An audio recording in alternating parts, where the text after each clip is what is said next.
En manchette, aujourd'hui, traverse Sorel-Tracy, Saint-Ignace de Loyola, un pas de plus vers la reconstruction des infrastructures portuaires.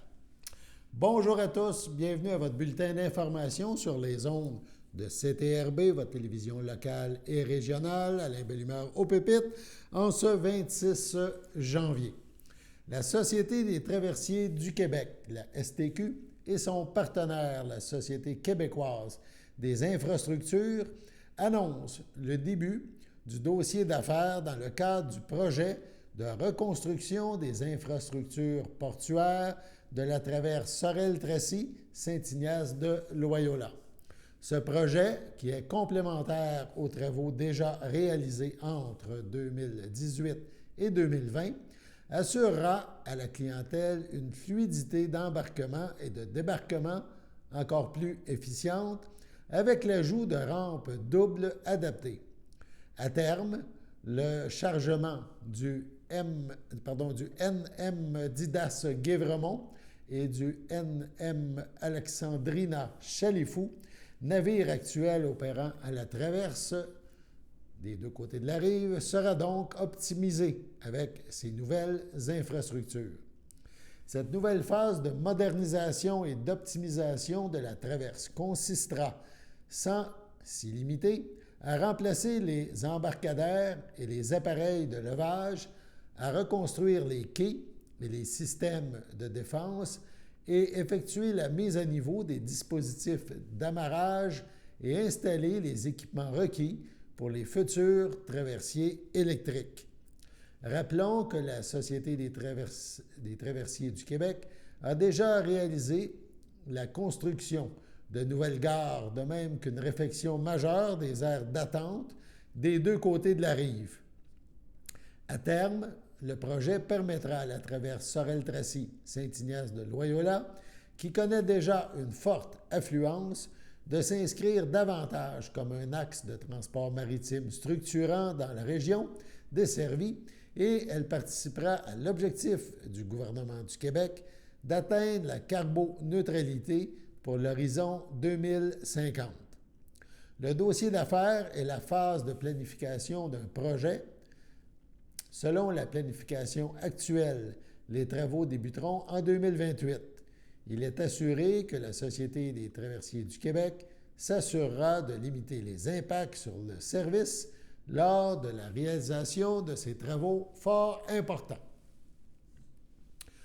Les services de police du Québec, en collaboration avec Contrôle routier Québec et la Fédération des clubs de motoneigistes du Québec, la FCMQ, intensifieront leurs interventions les 27 et 28 janvier prochains dans le cadre de la deuxième édition d'une opération nationale concertée ciblant les motoneigistes ayant un comportement pouvant compromettre leur sécurité et celle des autres usagers. Les policiers, les agents de surveillance de sentiers de la FCMQ, les contrôleurs routiers réaliseront ensemble diverses interventions, que ce soit dans les sentiers ou à leur croisement avec un chemin public, de même qu'à la conformité de l'arrimage des équipements lors de leur transport sur les routes du Québec. Tous appliqueront, selon la situation, les différentes lois et règlements visant les véhicules hors route, que ce soit en vertu de la loi sur les véhicules hors route, du Code de la sécurité routière ou encore du Code criminel. Une campagne de sensibilisation sera aussi déployée sur les différentes plateformes des médias sociaux des organisations policières. Celle-ci vise à rappeler aux usagers de véhicules hors route l'importance de respecter les lois en vigueur et d'adopter des comportements prudents en tout temps. C'est sous le thème « Évite de déraper » en motoneige Panzi que se déploiera cette nouvelle campagne. On poursuit avec quelques conseils de sécurité. Évitez de partir seul en randonnée et avertissez toujours un proche de l'itinéraire prévu. Avant de partir en randonnée, planifiez celle-ci et informez-vous de l'état du réseau. Respectez la signalisation et ajustez votre vitesse en fonction des conditions de sentier. On vous invite aussi à maintenir une distance sécuritaire entre votre véhicule et celui qui vous précède. On vous invite aussi à maintenir allumé le ou les phares blancs de votre véhicule ainsi que le feu de position rouge à l'arrière. Traversez les chemins publics aux endroits où la signalisation l'autorise. Maintenez la droite en tout temps. Portez toujours votre casque et des lunettes de sécurité si le casque n'a pas de visière. Respectez les propriétés privées en vous assurant d'avoir l'autorisation du propriétaire pour y circuler ou demeurer sur les sentiers. La capacité de conduite affaiblie par l'alcool, la drogue ou une combinaison des deux et la vitesse sont les principales causes de collisions mortelles en motoneige. Pensez-y. Rappelons que l'an dernier, lors de la même période, aucun motoneigiste n'a perdu la vie. Par ces opérations, l'ensemble des partenaires souhaitent que les adeptes de véhicules hors route puissent profiter de leurs activités récréo-touristiques en toute sécurité. Et ce, partout au Québec, surtout chez nous, dans la Naudière. Le Centre d'action bénévole d'Autrey, le CABA, vous offre un nouveau service. Il s'appelle Sécuricab. À ce sujet, on écoute du CABA, Christian Paquin-Coutu. Il nous en parle. On l'écoute. Alors, bonjour, mesdames, mesdemoiselles, messieurs et les autres. Christian Paquin-Coutu du Centre d'action bénévole d'Autrey. Aujourd'hui, je vous parle d'un nouveau service qui est en place au centre, au CABA, qui s'appelle Sécuricab.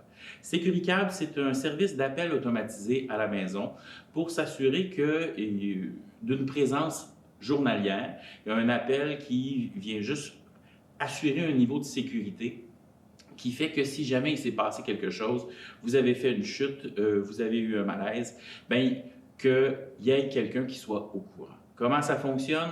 Vous vous inscrivez auprès du centre, 450-836-7122, et puis on remplit avec vous un formulaire. Au moment de remplir le formulaire, on va vous demander d'avoir des personnes ressources, donc un voisin, quelqu'un de la famille, un ami, qui peut aisément avoir de vos nouvelles s'il se passe quelque chose. Et puis après ça, bien, on programme avec vous les heures que vous voulez recevoir votre appel. Donc, par exemple, ça peut être à tous les matins à 8h30. Mais à tous les jours, à 8h30, le téléphone va sonner et ça va dire quelque chose comme « Bonjour, c'est le service de sécurité Sécuricab. Si vous avez besoin d'aide, raccrochez. Si tout va bien, appuyez sur le 1. » Alors, à ce moment-là, si vous avez appuyé sur le 1, tout s'arrête et ça indique que vous allez bien. Si vous avez raccroché, si vous n'avez pas répondu ou si vous appuyez sur autre chose que le 1, nous, ça va nous indiquer que, oups, il y a quelque chose. Ça envoie un deuxième appel. Donc, vous n'aviez pas pu décrocher au premier appel. Ça envoie un deuxième 5 minutes après. Si, encore une fois, vous n'avez pas appuyé sur le 1, ça en envoie un troisième. Au troisième appel, s'il n'y a toujours pas de réponse ou si ce n'est pas un 1 qui est signalé, bien là, à ce moment-là, nous, on reçoit une alerte. Et puis là, bien, on va contacter la personne ressource, là ou les personnes ressources à votre dossier pour s'assurer qu'il y ait quelqu'un qui vienne voir est-ce que vous allez bien. Puis si on ne réussit pas à rejoindre les personnes ressources, bien là, à ce moment-là, ce sera les services d'urgence qui seront appelés. Donc, à quoi ça sert? Ça sert à éviter que quelqu'un qui a fait une chute puis qui n'est pas bien, bien, il n'y ait personne qui le sache. Donc, ça sert aussi à s'assurer que la santé va bien et puis que tout est là. Certaines personnes vont se dire, oui, mais si, mettons, moi, je dois sortir de la maison, qu'est-ce qu'on fait? Bien, vous avez simplement qu'à nous appeler d'avance et vous nous dites, bon, bien, demain, je serai absent, puis on enlève simplement votre nom du système pour cette journée-là spécifique. Ça peut être des journées à la pièce et ça n'a pas besoin d'être non plus les mêmes heures à tous les jours. Si vous avez votre tai chi le vendredi matin et que vous ne voulez pas le manquer, bien, vous pouvez programmer votre appel plus tard ou plus tôt dans la journée. Donc, il n'y a pas de problème. C'est vraiment fait pour être le plus simple possible pour vous. Donc, gênez-vous pas pour nous appeler pour Sécuricab. Il y a pour les appels de sécurité. Puis, il y a aussi deux autres volets à ce projet-là. Il y a le volet alimentaire et le volet rappel de médicaments. Donc, dans les deux cas, ça, c'est des rappels qui sont volontaires, qui ne nécessitent pas un retour de notre part. Donc, on ne le saura pas si vous avez répondu un ou pas. Donc, c'est vraiment juste un rappel de courtoisie pour vous rappeler de manger ou de prendre vos médicaments. Donc, ça, on les programme à l'heure que vous le voulez. le nombre de fois par jour que vous le voulez. Et puis, c'est un appel de courtoisie qui vous rappelle que, oh, ben c'est l'heure de prendre votre médicament. Donc, si ça vous intéresse, contactez-nous, 450-836-7122. C'est gratuit. Puis n'hésitez pas à en parler autour de vous aussi. Si vous connaissez des gens qui sont seuls à la maison et qui sont inquiets, ça peut être très rassurant d'avoir un appel comme ça tous les jours. Bonne journée. Sécuricab, une initiative du Centre d'action bénévole d'Autrey. Sur ce, allons à la pause. Chers téléspectateurs, vous êtes cordialement invités le samedi matin dès 9h30 à notre bingo télédiffusé de nos studios de Berthierville. Depuis plusieurs années, nos adeptes de la télévision régionale se sont divisés un montant de 600 $, disponible chaque semaine lors de notre joute de bingo à CTRP. Un amical animateur et ses joyeux compères, dont un technicien et deux bénévoles, partagent tour à tour cette émission dans le but de vous agrémenter durant 60 minutes. Un moment de plaisir qui pourrait s'avérer payant pour vous. Vous pouvez donc vous procurer les cartes de jeu chez les dépositaires participants et j'ai nommé à Berthierville, le dépanneur Formule 1 et le garage Pétroté sur la rue Gilles Villeneuve, le marché IGA Extra sur la rue Gabrielle Brissette, le marché Métro sur la rue Notre-Dame et la pharmacie Proxime sur la rue Frontenac. À Saint-Ignace-de-Loyola, le dépanneur Esso sur la rue de la Traverse et le marché Aldo sur le rang Saint-Michel. C'est donc un rendez-vous hebdomadaire chaque samedi matin dès 9h30 sur les ondes de CTRB, votre télévision régionale et communautaire, maintenant en haute définition. On vous attend donc en grand nombre et toute l'équipe vous souhaite bonne chance.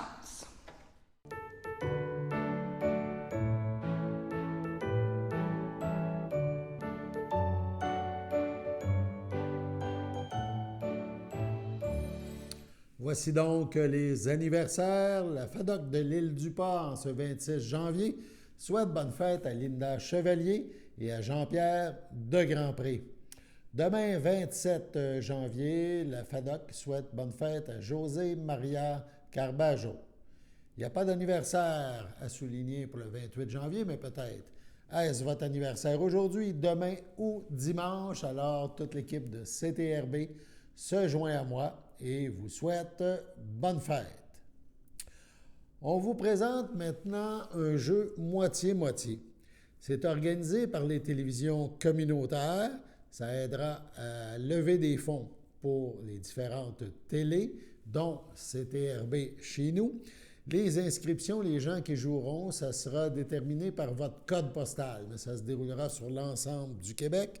On parle d'un jeu moitié-moitié, donc impliquant CTRB, et on vous présente la bande-annonce de ce jeu. Votre télécommunautaire régional présente la loterie Moitié-Moitié. Pour jouer, visitez moitié-moitié.tv. Chaque semaine, 2 façons de gagner. Le tirage au sort et si vous trouvez l'as de pique dans votre enveloppe, vous gagnez le gros lot progressif. Les billets sont disponibles sur moitié-moitié.tv à partir de seulement 5 $. La loterie Moitié-Moitié au profit de votre télécommunautaire autonome participante. Visitez moitié-moitié.tv. Les tirages mercredi 19h. Plus les gens de Berthierville, Sainte-Geneviève-de-Berthier, de Lanoraie, de Saint-Ignace, de l'Île-du-Port et de la région, ou peu importe, du Grand Berthier participeront, eh bien, des fonds seront amassés, entre autres pour CTRB. Et on vous souhaite, à ceux et celles qui joueront au Moitié-Moitié TV, on vous souhaite bonne chance. On poursuit par les activités à souligner. Évidemment, on arrive à la fin de semaine. Il faut toujours voir qu'est-ce qu'il y a à faire dans les prochains jours. Tout d'abord, on rappelle, parce qu'il faut s'inscrire d'avance, faites ça en fin de semaine, pourquoi pas. On vous rappelle qu'il faut s'inscrire pour participer à la collecte de sang organisée par le service de sécurité incendie de la MRC de Dautrey, de la caserne 70. C'est mardi, cette collecte de sang. Mardi 30 janvier prochain, ça se déroulera à l'école secondaire Pierre de Lestage à Berthierville. Donc, c'est une clinique sur rendez-vous. Il faut s'inscrire. On va sur EMA, H-E-M-A, Québec sans accent.qc.ca ou on s'inscrit par téléphone 1-800-343-7264. 1-800-343-7264. On vous invite à être généreux. Autre activité, cette fois, ça se déroulera sous le dôme à Saint-Ignace de Loyola, dimanche 28 janvier. On vous invite à de venir en grand nombre. Le thème, c'est le temps des tucs. Donc, ça va se dérouler au parc Albert Saint-Martin. C'est la 2e édition. Donc, il y aura plein d'animations sous le dôme à cet endroit, entre 13h et 16h. On y aura droit au chocolat chaud et café, il y aura des feux extérieurs, la patinoire, la glissade, des saucisses sur grille, chasse au trésor, musique d'ambiance, bref, une belle fête hivernale à Saint-Ignace de Loyola, dimanche 28 janvier. Donc, c'est gratuit. On parle aussi d'une activité qui aura lieu également le 28 janvier à 18h cette fois. C'est la soirée musicale Les Faces d'or spéciale. Il y a un prix d'entrée spécial pour les seniors. Donc, ça se déroulera, on vous attend au 670, c'est la rue Laferrière à Berthierville, c'est le chalet des loisirs, la salle communautaire. Il y aura des activités, c'est premier arrivé, premier servi, parce qu'il y a un nombre limite. Les membres paieront 3 $, les non-membres 5 $. Donc, oui, voilà. Il y aura Cool Cowboy, Axel Lubert et Angerol. Donc, une thématique fort animée. Les artistes présents seront là. Il y aura spectacle de chanteurs, collation et jeux, danse et chant, musique nostalgique des années 50, 60, 70, 80 et 90.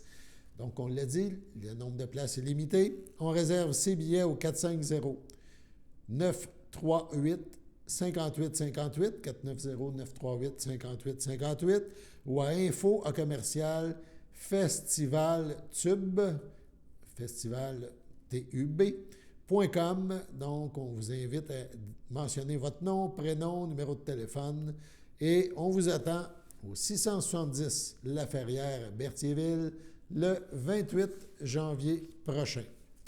Également, dimanche 28 janvier, ça sera une journée occupée, cette fois à 13h30 à Lanoret, plus précisément au pavillon Jean Bourdon, sur la rue Louis-Joseph Doucet à Lanoret. Il y aura une conférence de Jean-Pierre Gagnon. La thématique sera les petites histoires de la route fluviale Lanoret-Contrecœur. Donc, on revient dans le passé et ça sera fort intéressant de se replonger dans ce monde particulier où les embarcations traversaient le fleuve entre Lanoret et Contrecœur. Une conférence de Jean-Pierre Gagnon, 13h30, le 28 janvier, dimanche. Sur ce, on passe à la pause.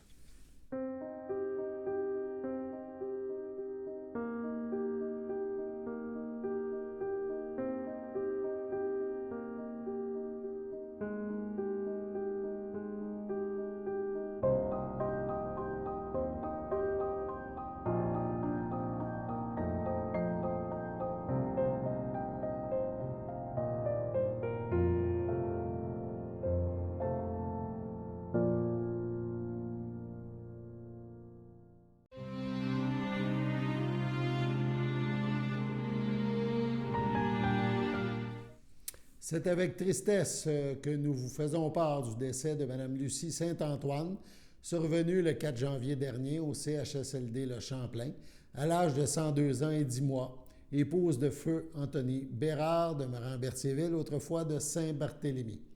Lui a précédé son fils Luc. Elle laisse dans le deuil ses enfants. Dominique Bérard, Lynn Saint-Don, Marie Bérard, Marcel Livernoche, Suzanne Bérard, Yvon Sylvestre, Jacinthe Bérard, François Bérard, Huguette Savoie, Gilbert Bérard, Chantal Ferland, Denis Bérard, Feu Manon Duhem, son amie Ginette Boucher, Monique Bérard, Ghislain Wolfe, ses 14 petits-enfants et ses 15 arrière-petits-enfants, ses belles-sœurs, Janine Laurando, Feu Gérald de Saint-Antoine, Juliette Lavôtre, Feu Louis-André Saint-Antoine, lui a précédé sa sœur Marie-Claire Saint-Antoine, Feu Gaétan Bastien, ainsi que plusieurs neveux, nièces, autres parents et amis. La famille vous accueillera samedi 27 janvier dès 10 h au complexe funéraire F. Thériault, 741 rue Notre-Dame à Berthierville. Suivront les funérailles en l'église de Saint-Barthélemy à 14h30. Madame Saint-Antoine Bérard sera inhumée au cimetière de Saint-Barthélemy le même jour. Le 22 janvier dernier, à l'âge de 50 ans, est décédé M. Nicolas Carrier, fils de Lise Lévesque et de feu Roger Carrier, conjoint de Martine Grégoire, demeurant à Berthierville. Il laisse dans le deuil, outre sa mère et sa conjointe, sa fille Frédérique Carrier, sa belle-fille Charlotte Sainte-Marie, Maxime Aymon, sa petite-fille Florence Aymon, son frère Mathieu Carrier, Marie-Ève Robitaille, ses nièces Émilie et Sarah, sa belle-sœur Lise Grégoire, Pierre Poliquin, son neveu Vincent Hubert, Alicia Damour, Lucie Blanchard et sa fille Jade Gobeil, ainsi que ses oncles, tantes, cousins, cousines, autres parents et amis. Vos témoignages de sympathie peuvent se traduire par des dons à la Fondation Douglas pour soutenir la recherche en santé mentale. La famille vous accueillera vendredi le 2 février dès 13 h au complexe funéraire Thériault à Berthierville. Une liturgie suivra à la chapelle du complexe le même jour à 16 h. À l'Hôtel-Dieu de Québec, le 6 janvier dernier, à 84 ans, est décédé M. René Rondeau, conjoint de Thérèse Alain, fils de feu Émilien Rondeau et de feu Marie-Anne Majot, demeurant à Québec, natif de Saint-Gabriel de Brandon. Il laisse dans le deuil, outre sa conjointe, ses frères et ses sœurs, feu Camille Rondeau, feu Roland Rondeau, Gérald Rondeau, feu Marie-Jeanne Rondeau-Paquin, Roger Rondeau, Robert Rondeau, Claire Sylvestre, Thérèse Rondeau, Marcel Blanchette, Thérèse Alain, ainsi que ses neveux, nièces, autres parents et amis. La famille vous accueillera samedi, le 3 février, dès 13 h à la chapelle du complexe Thériault, rue Notre-Dame à Berthierville. Suivra une liturgie à 15 h. À son domicile, le 12 janvier dernier, à 83 ans, est décédé M. Réal Coulombe, époux de Lisette Foltz, demeurant à Berthierville. Il laisse dans le deuil, outre son épouse, ses enfants.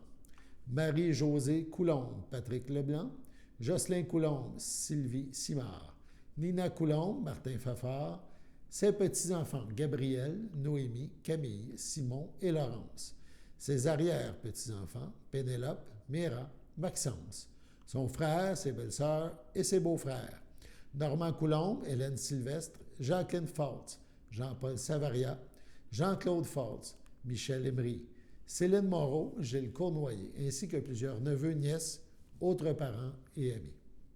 La famille vous accueillera dimanche, le 4 février, à 12h30, au complexe funéraire Thériault à Berthierville. Suivra une liturgie à la chapelle du complexe à 15 h.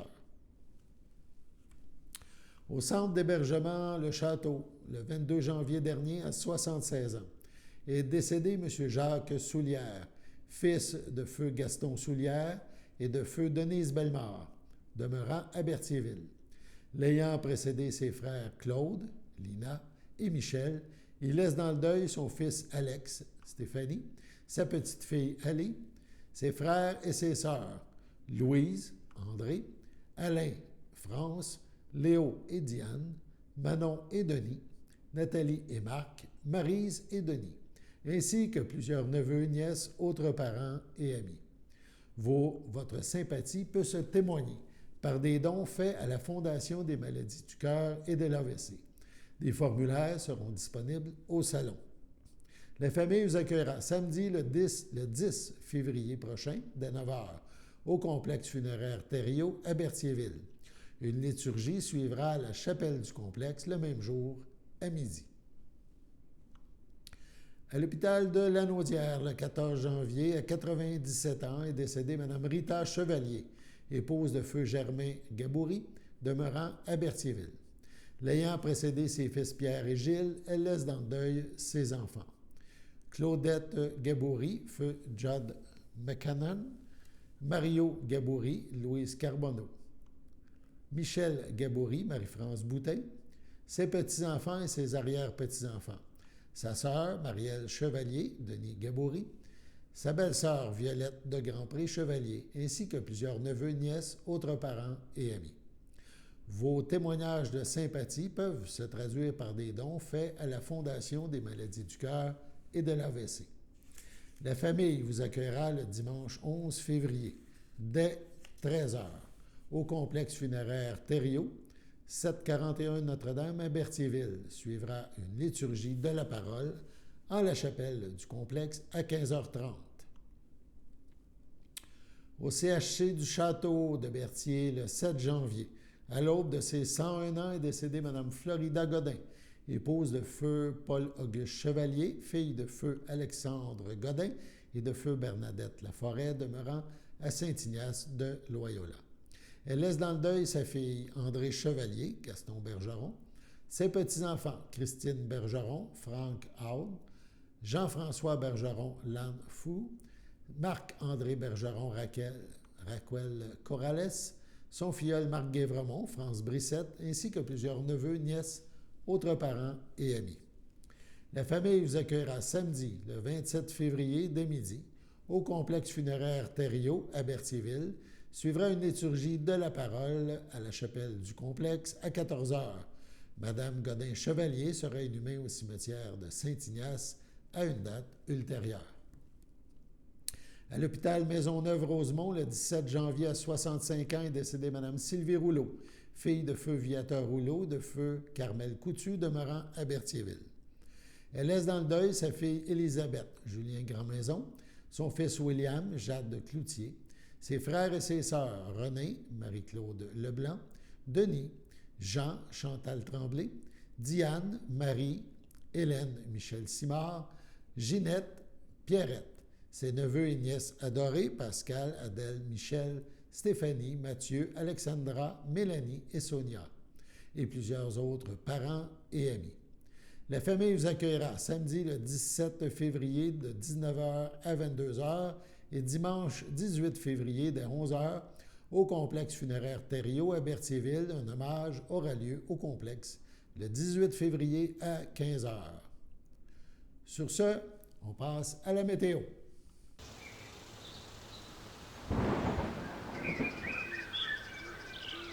Bienvenue à votre météo de cette fin de semaine. Aujourd'hui, vendredi soir, ce sera plutôt nuageux, une température de 0, un temps ressenti de -5. Vendredi nuit, ce sera plutôt nuageux, une température de -4, un temps ressenti de -9. Samedi matin, ce sera plutôt nuageux, une température de -4, un temps ressenti de -9. Samedi après-midi, ce sera nuageux, une température de 0, un temps ressenti de -2. Samedi soir sera plutôt nuageux, une température de -1, un temps ressenti de -4. Samedi nuit, ce sera plutôt nuageux, une température de -4, un temps ressenti de -6. Dimanche matin, ce sera nuageux avec éclaircies, une température de -3, un temps ressenti de -5. Dimanche après-midi, ce sera nuageux avec éclaircies, une température de 2, un temps ressenti de -1. Dimanche soir, c'est plutôt nuageux, une température de -1, un temps ressenti de -6. Dimanche nuit, c'est un ciel variable, une température de -6, un temps ressenti de -12. Et voilà, c'était tout pour votre météo.